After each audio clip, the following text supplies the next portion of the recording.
ഉത്തരേന്ത്യൻ രാഷ്ട്രീയത്തിന്റെ ഹൃദയഭൂമിയിൽ ഒടുവിൽ മാറ്റത്തിന്റെ കൊടുങ്കാറ്റ് വീശി തുടങ്ങിയിരിക്കുന്നു. കേവലം ഹിന്ദു മുസ്ലിം ധ്രുവീകരണത്തിലും ബാബറിലും അക്ബറിലും ഊന്നിയുള്ള പഴയ പ്ലേബുക്കുകൾ കൊണ്ട് ഇനി ജനങ്ങളെ പറ്റിക്കാൻ കഴിയില്ലെന്ന തിരിച്ചറിവ് ഇരട്ട എഞ്ചിൻ സർക്കാരുകളുടെ ഉറക്കം കെടുത്തുകയാണ്.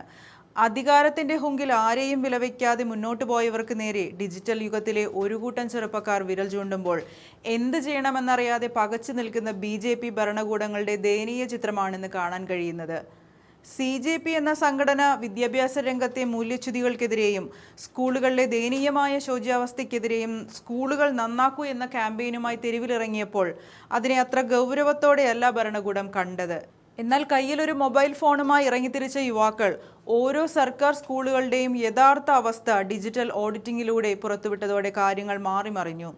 പശുത്തൊഴുത്തിന് സമാനമായ ക്ലാസ് മുറികളും ബെഞ്ചോ പുസ്തകങ്ങളോ ഉച്ചഭക്ഷണമോ ഇല്ലാതെ തറയിലിരുന്ന് പഠിക്കുന്ന കുട്ടികളുടെ ദൃശ്യങ്ങളും സോഷ്യൽ മീഡിയയിൽ കോടാനുകോടി മനുഷ്യരിലേക്ക് എത്തിയപ്പോൾ ഭരണകൂടത്തിന്റെ വ്യാജ വികസന പ്രതിച്ഛായയാണ് തവിടുപൊടിയായത്. ഏറ്റവും രസകരമായ വസ്തുത കഴിഞ്ഞ 12 വർഷമായി മാധ്യമങ്ങളിലൂടെയും പരസ്യങ്ങളിലൂടെയും കാണിച്ചു കൊടുത്ത നുണക്കഥകൾ വിശ്വസിക്കാൻ പുതിയ തലമുറ തയ്യാറല്ല എന്നതാണ്. ലോകം മുഴുവൻ കൈപ്പത്തിക്കുള്ളിലെ സ്ക്രീനിൽ കാണുന്ന ആ ഡിജിറ്റൽ തലമുറയ്ക്ക് മുന്നിൽ BJPയുടെ പഞ്ചനക്ഷത്ര ആസ്ഥാന മന്ദിരങ്ങളുടെയും അതിനു തൊട്ടുതാഴെ ഉത്തരവാദിത്തപ്പെട്ടവർ തള്ളിവിട്ട പാവപ്പെട്ട കുട്ടികളുടെ ശോചനീയമായ സ്കൂളുകളുടെയും ചിത്രങ്ങൾ എത്തിയപ്പോൾ ചോദ്യങ്ങൾ ഉയർന്നു തുടങ്ങി. അതിലുപരി വികസനത്തെക്കുറിച്ച് 100% സാക്ഷരതയുള്ള സംസ്ഥാനം എന്ന് പറഞ്ഞ് പരിഹസിക്കുന്ന കേരളത്തിലെ സർക്കാർ സ്കൂളുകൾ എങ്ങനെ ഹൈടെക്കായി മാറുന്നു എന്നും അന്താരാഷ്ട്ര നിലവാരമുള്ള പാർക്കുകളും റോബോട്ടുകളുമുള്ള അത്യാധുനിക ക്ലാസ് മുറികൾ കേരളത്തിൽ എങ്ങനെ സാധ്യമാകുന്നു എന്നും ഉത്തര ഭാരതത്തിലെ ചെറുപ്പക്കാർ താരതമ്യം ചെയ്തു തുടങ്ങി. ആയിരക്കണക്കിന് കോടി രൂപ കേന്ദ്രത്തിൽ നിന്ന് അനുവദിച്ചിട്ടും എന്തുകൊണ്ട് UPയിലും മധ്യപ്രദേശിലും രാജസ്ഥാനിലും ഇത് സാധ്യമാകുന്നില്ല എന്ന ലളിതമായ ചോദ്യത്തിനു മുന്നിൽ ഇരട്ട എഞ്ചിൻ സർക്കാരുകൾക്ക് ഉത്തരമില്ലാതായി. പ്രതിഷേധങ്ങളെ മുൻകാലങ്ങളിലെ പോലെ ഹൈപ്പർ നാഷണലിസം കൊണ്ടോ വർഗീയ ധ്രുവീകരണം കൊണ്ടോ അല്ലെങ്കിൽ മറ്റൊരു വിഷയത്തിലേക്ക് ശ്രദ്ധ തിരിച്ചുവിട്ടോ മറികടക്കാമെന്ന ഭരണകൂടത്തിന്റെ ആത്മവിശ്വാസമാണ് ഇവിടെ തകർന്നടിഞ്ഞത്.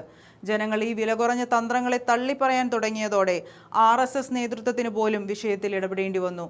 നീറ്റ് പരീക്ഷ ചോർച്ചയോ സ്കൂളുകളിലെ തകർച്ചയോ മാത്രമല്ല പ്രശ്നമെന്നും BJP സർക്കാരുകളുടെ സിസ്റ്റം തന്നെ പൂർണ്ണമായി പരാജയപ്പെട്ടതിന്റെ രോഗലക്ഷണങ്ങളാണിതെന്നും വിശാഖപട്ടണത്ത് ചേർന്ന 3 ദിവസത്തെ RSS യോഗത്തിൽ തുറന്നടിക്കേണ്ടി വന്നു.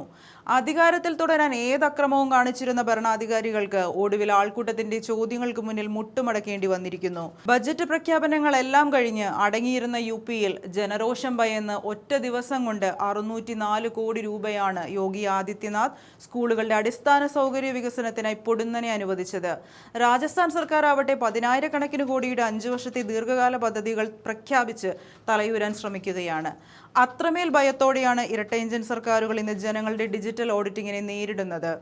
പക്ഷേ സാമ്പത്തിക പാക്കേജുകൾ പ്രഖ്യാപിച്ചതുകൊണ്ട് മാത്രം തണുക്കുന്നതല്ല ഈ ജനരോഷം. ബീഹാർ ഉൾപ്പെടെയുള്ള സംസ്ഥാനങ്ങളിൽ പരീക്ഷാ ക്രമക്കേടുകൾക്കെതിരെയും ജോലിയില്ലായ്മയ്ക്കെതിരെയും 6 വയസ്സുകാരൻ മുതൽ തെരുവിലിറങ്ങിയ ഭരണാധികാരികളുടെ രാജി ആവശ്യപ്പെടുന്ന കാഴ്ചയാണ് കാണുന്നത്. പോലീസിനെ വിട്ട് ലാത്തിചാർജ് നടത്തിയും വാട്ടർ പീരങ്കികൾ ഒഴിച്ചും ഈ പ്രക്ഷോഭങ്ങളെ ഒതുക്കാൻ നോക്കുമ്പോഴും സമരം കൂടുതൽ ശക്തി പ്രാപിക്കുകയാണ്. അധ്യാപക ദിനമായ സെപ്റ്റംബർ 5-ന് ഡൽഹി കേന്ദ്രീകരിച്ച് വമ്പൻ മാർച്ചുകളും അടുത്തഘട്ട ഡിജിറ്റൽ ഓഡിറ്റിങ്ങുകളും പ്രഖ്യാപിക്കപ്പെടുമ്പോൾ അത് 2029-ലെ പൊതുതിരഞ്ഞെടുപ്പ് വരെ നീണ്ടു നിൽക്കുന്ന വലിയൊരു രാഷ്ട്രീയ കൊടുങ്കാറ്റിന്റെ തുടക്കം മാത്രമാണ്. അടിച്ചമർത്തലുകൾക്കും നുണപ്രചാരണങ്ങൾക്കും മുകളിൽ ജനങ്ങളുടെ ചോദ്യങ്ങൾ വിജയം കാണുന്ന ഇരട്ട എഞ്ചിൻ ഭരണകൂടങ്ങളെ വിറപ്പിക്കുന്ന ഉത്തരേന്ത്യൻ രാഷ്ട്രീയത്തിലെ പുതിയൊരു അധ്യായത്തിനാണ് ഭാരതം ഇപ്പോൾ സാക്ഷ്യം വഹിച്ചുകൊണ്ടിരിക്കുന്നത്.